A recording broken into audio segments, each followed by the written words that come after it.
Tal vez algunos de ustedes se están preguntando, ¿por qué hemos leído una porción más larga que las que hemos estado leyendo? Habíamos estado tratando de 2, 3, 4, 5 versículos. Y quizás alguno se ha preocupado pensando, ¿a qué hora vamos a terminar si acostumbro irme versículo por versículo? No se preocupen, no hay razón para la angustia. En realidad tengo un buen motivo para tratar esta sección completa, aunque vamos a hacerlo de una manera un tanto distinta. El apóstol Pablo había estado dirigiéndose a diferentes situaciones con instrucciones para cada caso. Empezamos este capítulo, por ejemplo, hablando acerca de los matrimonios y una instrucción particular de cómo deben unirse en ese deber conyugal. Estuvimos hablando, por ejemplo, en los versículos 8 en adelante, de los solteros y de las viudas. Estuvimos hablando de los que están unidos en matrimonio otra vez en el versículo 10. Estuvimos hablando en el versículo 12 de aquellos que estando dentro de un matrimonio llegaron a conocer al Señor, pero su pareja todavía no ha conocido a Cristo, y así sucesivamente. No obstante, al avanzar aquí en la sección que tenemos ahora, Pablo parece tomar un discurso más general. Y aun cuando aborda varios ejemplos, dígase la circuncisión, la esclavitud, las mujeres vírgenes, Pablo intercala esos temas con palabras o principios que aplican para todo creyente. El apóstol dice, por ejemplo, en el versículo 20, cada uno en el estado en que fue llamado, en él se quede. He reiterado, hermanos, que en este capítulo Pablo estaba interesado en que los corintios entendieran cómo glorificar a Dios con las relaciones humanas. Cualquiera que fuera su estado, estuvieran solteros, estuvieran casados, estuvieran viudas en el caso de las mujeres.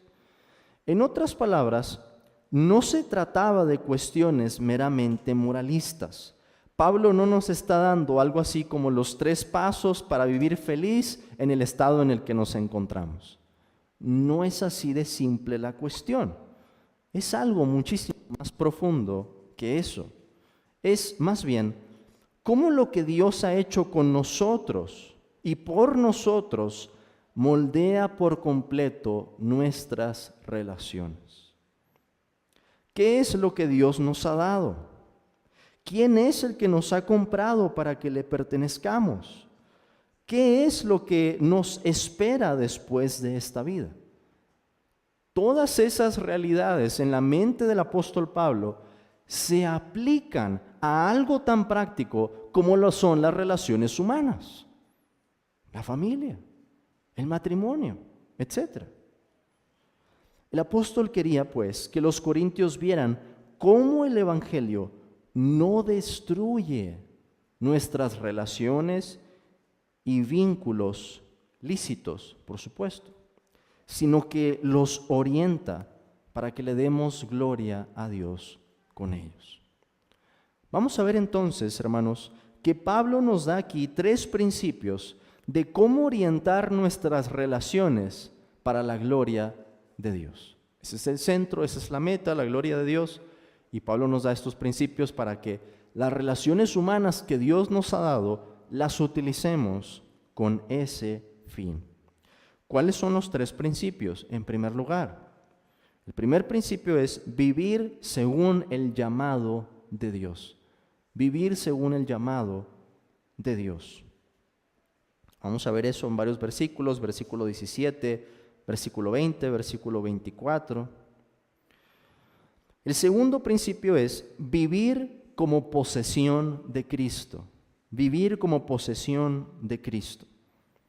Eso lo vamos a ver sobre todo en el versículo 23. Y el tercer principio es vivir con la mira en la eternidad. Vivir con la mira en la eternidad. Versículos 29 al 31. Los vuelvo a repetir. Vivir según el llamado de Dios es el primero. El segundo, vivir como posesión de Cristo. Y el tercero es vivir con la mira en la eternidad. Ahora, a lo largo de este mensaje, ustedes se van a dar cuenta de que voy a repetir algunas cosas que ya he dicho, como aplicación o como cosas que nos enseñan pasajes que hemos visto anteriormente. Pero no me parece fuera de razón hacerlo, porque son cuestiones muy importantes. Comencemos entonces. El primer principio es vivir según el llamado de Dios. Está en el versículo 17, donde Pablo dice: pero cada uno como el Señor le repartió, y como Dios llamó a cada uno, así haga. Esto ordeno en todas las iglesias. Un principio de aplicación universal para todas las iglesias, para todos los creyentes. Versículo 20, cada uno en el estado en que fue llamado, en él se quede. Versículo 24, cada uno, hermanos, en el estado en que fue llamado, así permanezca para con Dios.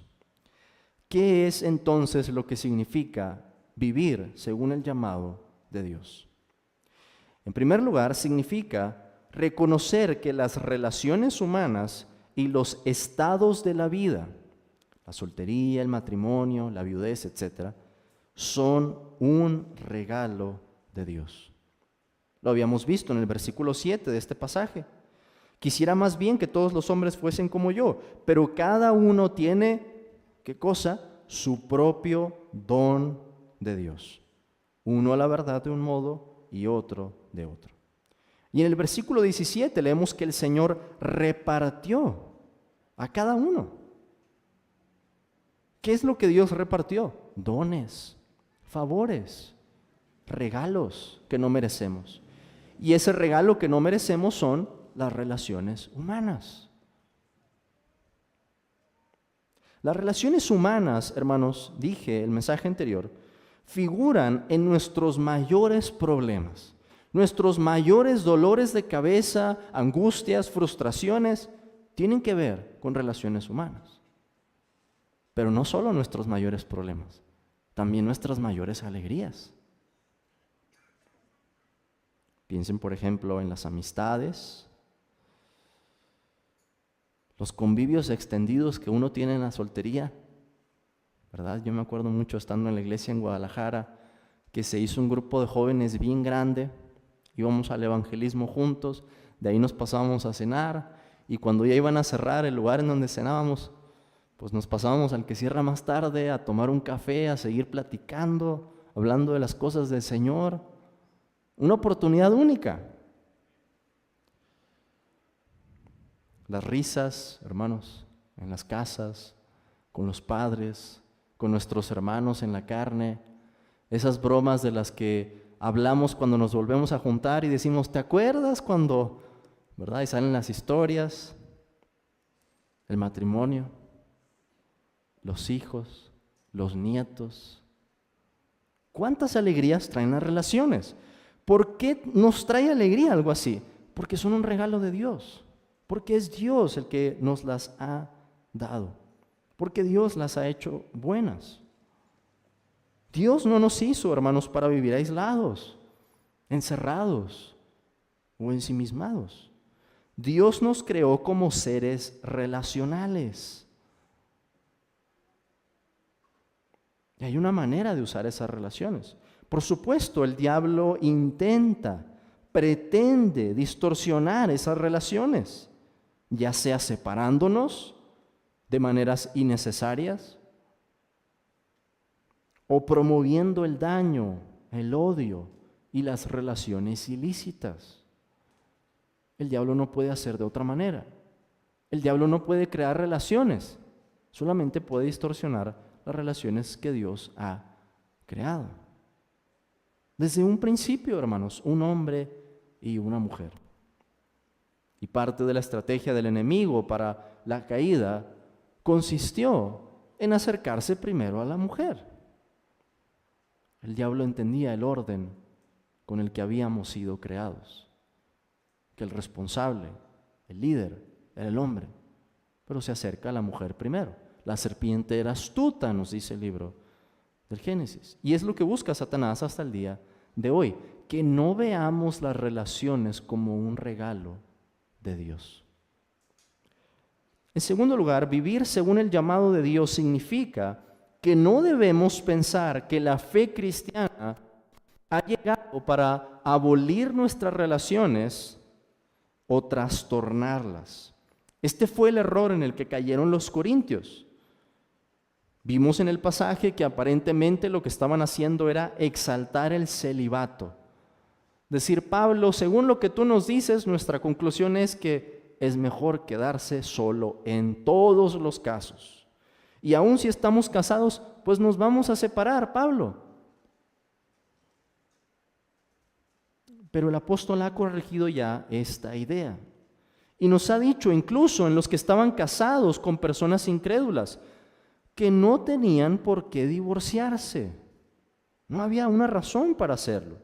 A menos, ¿verdad?, que la otra parte ya no quisiera estar con ellos porque llegaron a la fe cristiana, por un motivo religioso. El cristianismo no nos enseña a desdeñar o rechazar los dones de Dios, sino a apreciarlos en su justa medida y a administrarlos bien. Es algo que he dicho antes, hermanos, pero creo que la gran mayoría de los que estamos aquí, y yo me estoy incluyendo ahí, cuando el Señor nos alcanzó, no fuimos muy sabios para aprovechar las relaciones que Dios nos había dado. Estoy hablando de la familia y estoy hablando de amistades.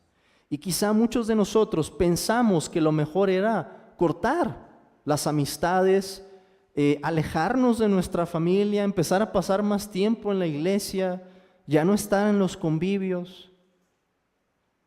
Y después de que empezamos a conocer más de las Escrituras y entendemos más de lo que significa el amor al prójimo, cuesta mucho revertir las decisiones que hemos tomado.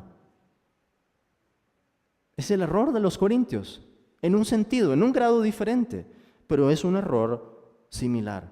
El pensar que la fe cristiana ha venido para abolir nuestras relaciones. Ahora, no me malentiendan. La fe cristiana destruye algunas relaciones, las relaciones que son ilícitas, las relaciones de adulterio, las relaciones de fornicación, las relaciones que no tienen razón de ser en un principio, o relaciones en contra de la naturaleza con la que hemos sido creados. Pero la fe cristiana, hermanos, no destruye o no tendría por qué destruir nuestros vínculos que son lícitos, las amistades, la familia, cosas que Dios ha hecho para nuestro bien. Es más, incluso Dios nos transforma y capacita cuando Él nos salva para que amemos a nuestro prójimo. La fe cristiana, entonces, nos enseña a ver por el otro, a ver por el prójimo, a ver por nuestra familia. Pablo también nos dice con esto que no hay por qué tomar decisiones apresuradas para cambiar de un estado a otro. Cuando Pablo dice, cada uno, hermanos, en el estado en que fue llamado, así permanezca para con Dios, Pablo no está diciendo que uno está obligado a quedarse en ese estado. Lo dice en el ejemplo, aquí más adelante. Estás ligado a mujer, no procures soltarte. Estás libre de mujer, no procures casarte. Mas también si te casas, no pecas. No es un candado con el que Pablo está diciendo, a ver, ustedes se tienen que quedar así. Si conocieron al Señor así, así se tienen que quedar. La intención de lo que Pablo está diciendo es, hermanos, no tomen decisiones apresuradas o sin pensar en los principios que les estoy dando si consideran cambiar de un estado a otro. Porque no es una decisión ligera. El matrimonio no es una decisión ligera. Pablo dice, hay aflicciones de la carne, yo se las quisiera evitar. Pero si alguien decide casarse, que sea con la conciencia correcta, con un entendimiento claro de qué es lo que significa el matrimonio. Si uno decide separarse, que sea con un entendimiento claro de cuál es la razón, de qué dice el Señor acerca de eso, y así sucesivamente. Vivir según el llamado de Dios significa también, en tercer lugar, vivir con una medida de contentamiento en la voluntad de Dios para nuestro estado. ¿Qué estoy diciendo con esto? Que en el estado en que nos encontremos, sea en la soltería, en el matrimonio, en la viudez, sea que haya alguien divorciado, debe existir al menos una medida de gratitud,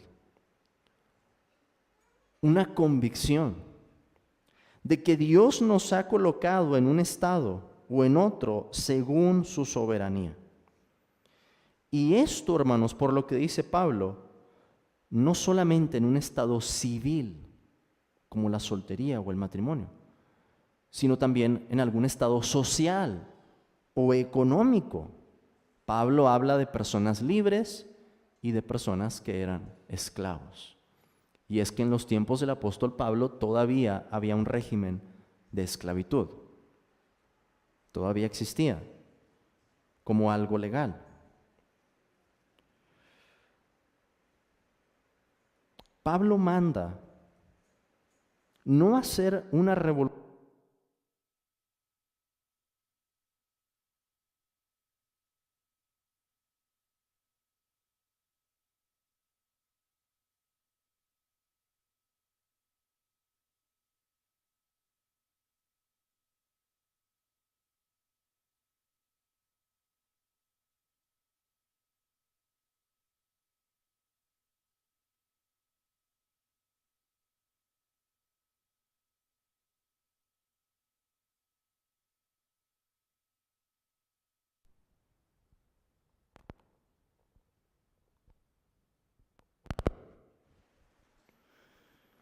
Miren por favor lo que dice el apóstol en el versículo 21. ¿Fuiste llamado siendo esclavo? No te dé cuidado. Porque alguien podría pensar, Pablo, pero ¿cómo me estás diciendo a mí que soy un esclavo que permanezca en el estado en el que me encuentro? ¿Es acaso buena la esclavitud? Pablo no está diciendo que la esclavitud sea buena, pero Pablo está diciendo que aún el esclavo puede vivir honrando a Dios en ese estado. Y sabemos que hay otros principios en otras de las cartas de Pablo en las que el apóstol dice cómo los siervos deben servir a sus amos, como haciéndolo para Cristo.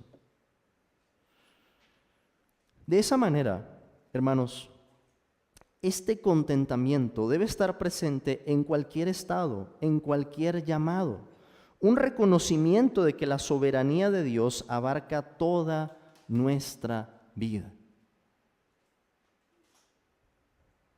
¿Cómo se vería esto? Un soltero que está contento, aprovechando las oportunidades que Dios le da en esa etapa. ¿Cómo se vería eso en el matrimonio? Un deleite en la institución que Dios ha creado, y lo veíamos al principio de este capítulo. ¿Cómo se traduciría eso? El deber conyugal, etc.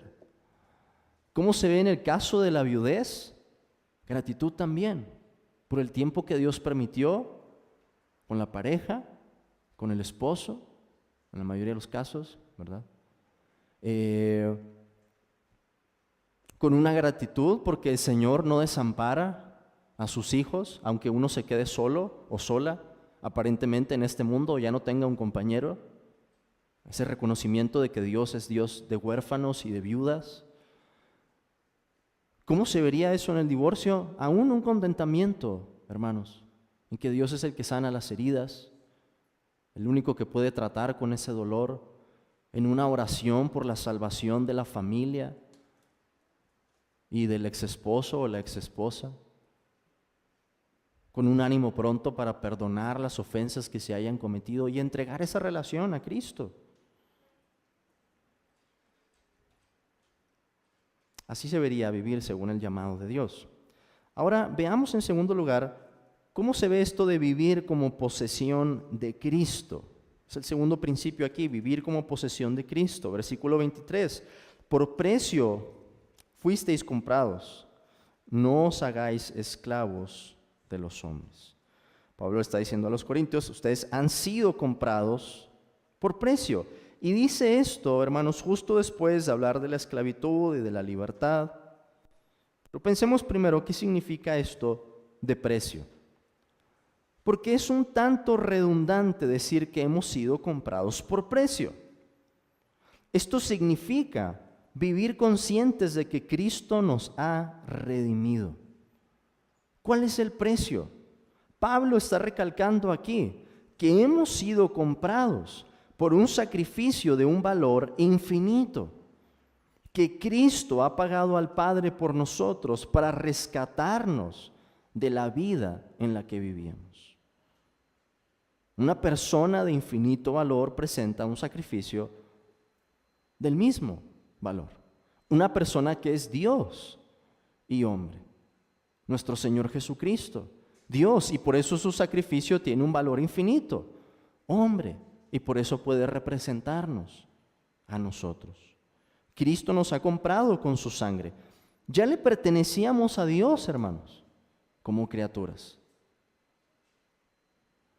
Ahora le pertenecemos 2 veces, como criaturas redimidas, compradas por Él. No hay ni una cosa en nuestra vida sobre la que Cristo no tenga un derecho absoluto. Y ese es el punto aquí de Pablo en cuanto a las relaciones. Hemos sido comprados por precio. Y por eso, dice Pablo, no se hagan esclavos de los hombres.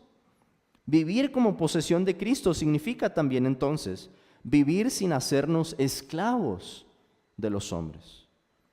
Pablo relaciona la redención con esta implicación o consecuencia. No se hagan esclavos de los hombres.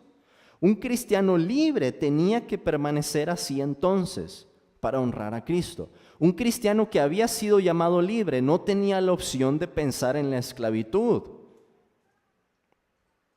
Se recurría a la esclavitud para salir de la deuda o para pagar una deuda, que no había otra forma de pagar. Pero Pablo dice, si ustedes fueron llamados siendo libres, no tienen por qué hacerse esclavos de los hombres. Ahora, ¿cómo aplicamos eso nosotros? Porque no creo que haya alguien aquí que haya sido esclavo alguna vez, al menos no de otra persona. Creo que este principio se extiende más allá de la esclavitud como institución y que se extiende a todas nuestras relaciones humanas. ¿No es cierto, hermanos, que hay personas que se esclavizan o dejan esclavizar por otros? Esa es una forma en que trabajan los falsos maestros, por ejemplo. Y Pablo denuncia esa cuestión. Es más, trae a flote aquí el tema de la circuncisión. ¿Qué hacían los falsos maestros? Si no se circuncidan, según el rito de Moisés, no pueden ser salvos. Queriendo esclavizar a los creyentes, queriendo quitarles la libertad que tenían ahora en Cristo. Hay personas también que por un amor desmedido, desordenado, descontrolado, terminan esclavizándose a otra persona y hacen todo lo que esa persona les dice, aun si es pecaminoso. Ese era uno de los grandes problemas para alguien que era esclavo en la era en la que apareció el cristianismo. ¿Qué pasa si tu Señor te pide algo que es pecaminoso? ¿Qué tendría que ser un esclavo? Decir, lo siento, pero yo no voy a participar de eso. Y así sigue ocurriendo, algo similar en el día de hoy, con otras relaciones humanas. Vivir como posesión de Cristo significa también que vivimos como esclavos, pero lo hacemos de Cristo.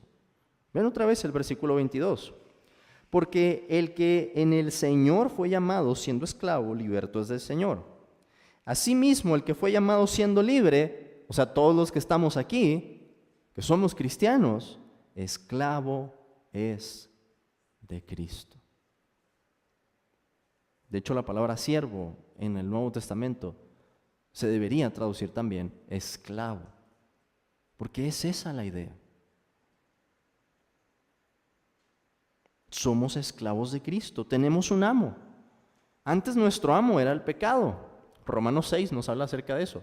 ¿Y cuál es el salario que el pecado nos da? La muerte. Ahora es el Señor Jesús.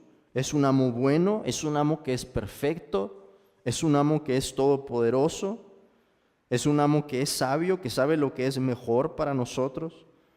¿Cómo hay que vivir entonces? Hay que vivir sin cuestionar las órdenes de nuestro Señor Jesucristo.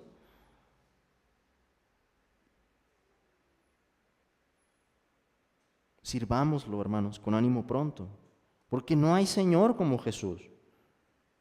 Él es amante como nadie más. Díganme ustedes, ¿qué Señor se atrevería a morir por sus esclavos? Y mucho más, ¿qué Señor moriría por esclavos que son rebeldes? Y dice Pablo, mas Dios muestra su amor para con nosotros, en que siendo aún pecadores, Cristo murió por nosotros.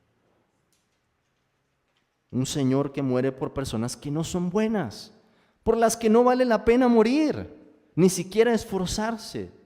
Y Cristo quiso morir por nosotros. Por precio hemos sido comprados, dice el apóstol. Y hay una manera de vivir según esa realidad. En tercer lugar, hermanos, pasando al tercer principio, hay que vivir con la mira en la eternidad. El versículo 29 nos dice: pero esto digo, hermanos, que el tiempo es corto. Resta pues que los que tienen esposa sean como si no la tuviesen, y los que lloran como si no llorasen, y los que se alegran como si no se alegrasen, y los que compran como si no poseyesen, y los que disfrutan de este mundo como si no lo disfrutasen, porque la apariencia de este mundo se pasa. Vivir con la mira en la eternidad significa vivir considerando el valor del tiempo y la brevedad de la vida. El valor del tiempo, Pablo dice, el tiempo es corto. No hay, hermanos, una realidad más implacable que el tiempo. El tiempo pasa y ya no puede regresar. No podemos cambiar el tiempo, no podemos cambiar nuestro pasado. El futuro es incierto, no sabemos siquiera si va a haber futuro para nosotros aquí. Lo único que tenemos es el presente, aquí y ahora. Y es algo así como se ve la eternidad. En la medida en la que pensamos que el tiempo es corto, terminamos ocupándonos no más de nuestro futuro, sino de nuestro presente. ¿Qué es lo que quiere hacer Satanás? No que pensemos en el pasado, aunque el pasado puede ser una buena estrategia, ¿verdad?, para el enemigo, pero el pasado es real y el pasado nos puede enseñar cosas. El diablo quiere que pensemos en el futuro, porque el futuro es irreal. No se ha cumplido. No sabemos si va a ser así para nosotros. Podemos hacer 20,000 planes, no tenemos ni idea si vamos a cumplir tan solo uno de ellos. Lo único de lo que tenemos idea es el presente. Es en el que somos útiles.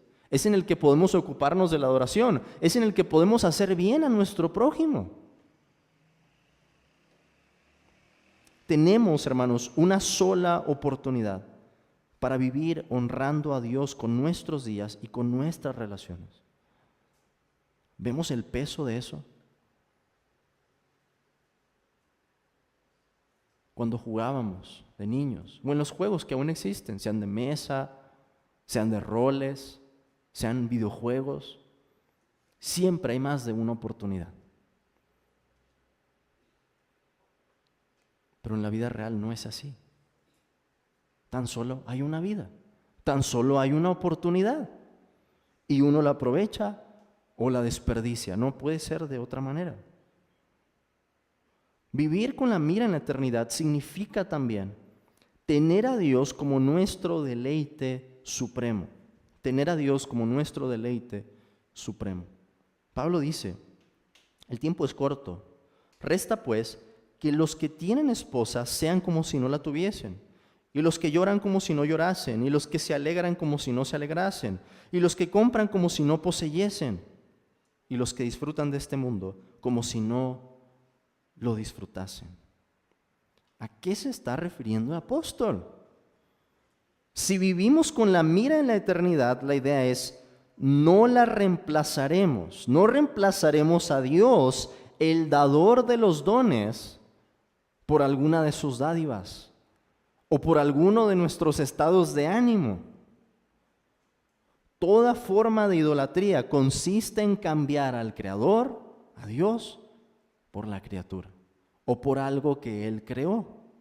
Cualquier forma, pueden pensar ustedes, cualquier forma de exceso de idolatría consiste en eso, cambiar a Dios por algo que Él hizo, sea de carne y hueso o sea algo material.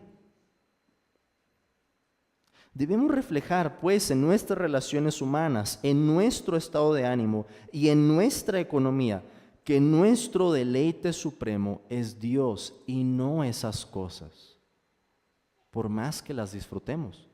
Fíjense que Pablo está diciendo, que no disfrutemos esas cosas, sino que vivamos como si no las disfrutáramos. Es una idea diferente. Pablo le dice a Timoteo, por ejemplo, que todo lo que Dios creó es bueno. Y podemos participar de ello con acción de gracias. Pero en el momento en que eso toma el lugar que le corresponde a Dios, es un ídolo. Se ha convertido entonces en un ídolo. Y vivir con la mira en la eternidad significa que no dejamos que haya un amor que compita o un deleite que compita con nuestro amor y deleite que tenemos por Dios. Vivir con la mira en la eternidad significa, por último, vivir considerando el destino eterno. El destino eterno. Pablo dice, la apariencia de este mundo se pasa.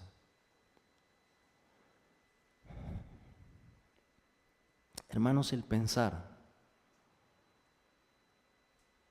que dentro de no muchos años, a no ser que el Señor Jesús regrese primero, pero nuestros cuerpos estarán hechos polvo, enterrados.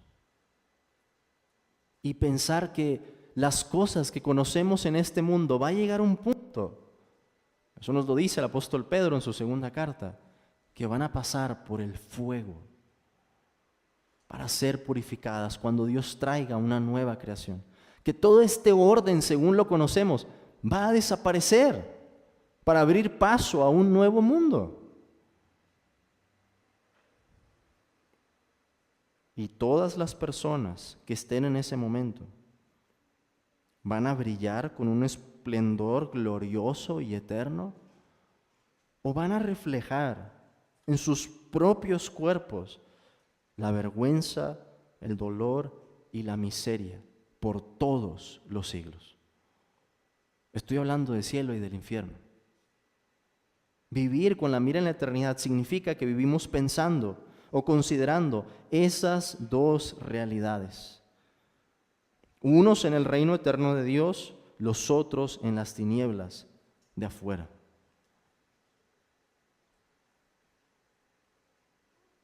Como cristianos, debemos aprovechar el pensar en las dos cosas, no solo en el cielo, no solo en el paraíso.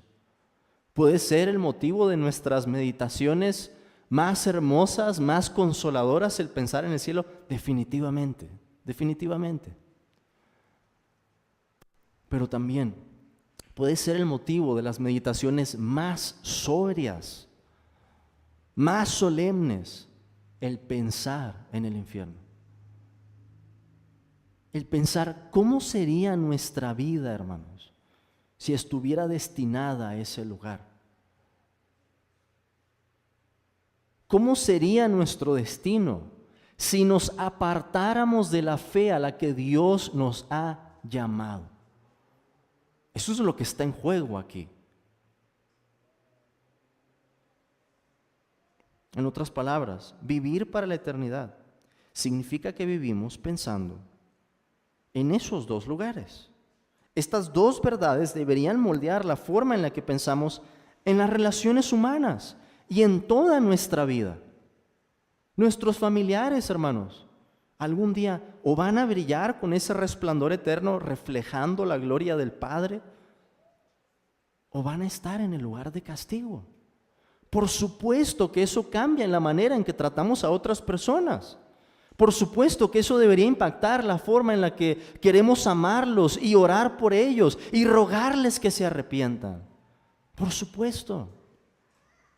Así se ve, hermanos, de esa manera tan práctica.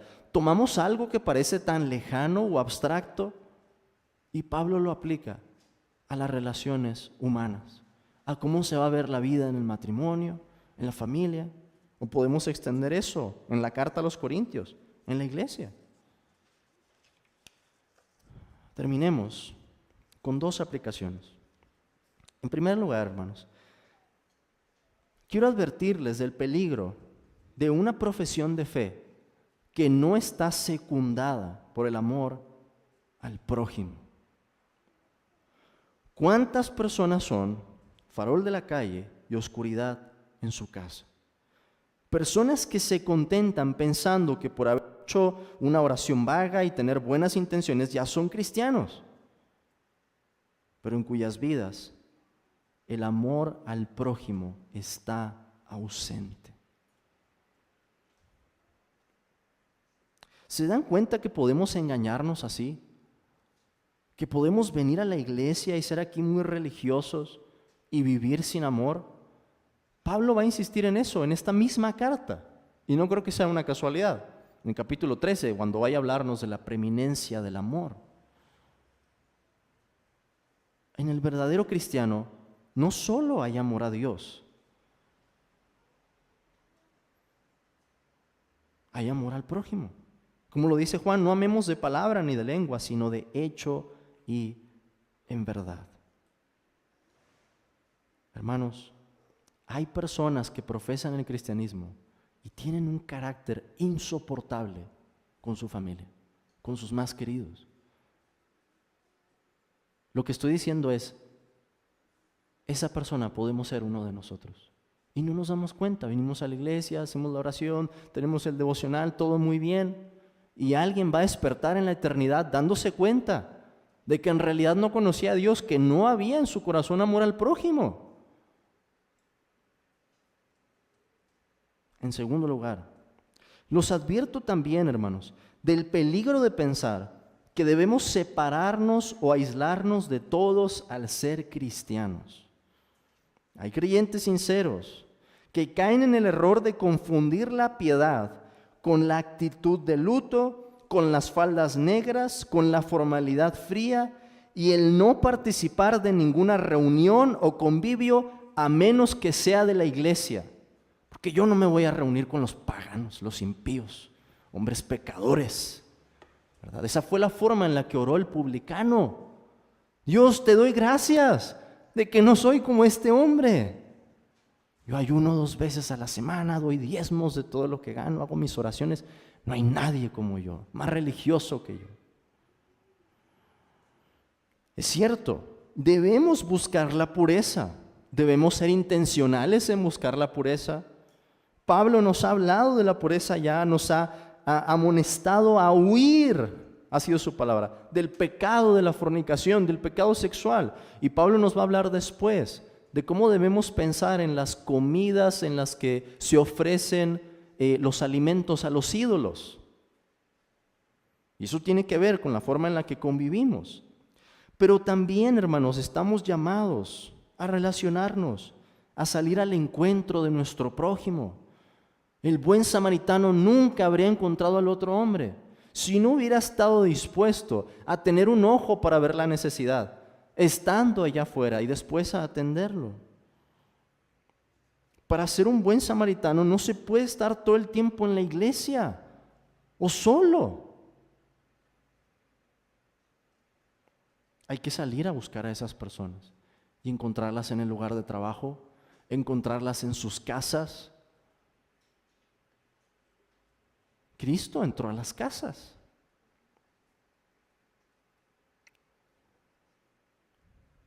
Hay que estar con ellos en los hospitales, donde Dios nos haya puesto, donde sea que Dios nos haya puesto a nosotros, en la colonia, con los colonos, en la reunión de colonos en las que hay disputas de poder, ¿verdad? Y políticas de quién va a ser el nuevo líder. Hay que estar presentes también. El Señor Jesucristo nos dijo que somos luz. Y Él dijo que no tomamos una luz y la escondemos debajo de un mueble. Hay personas que piensan que el cristianismo se trata de vivir así.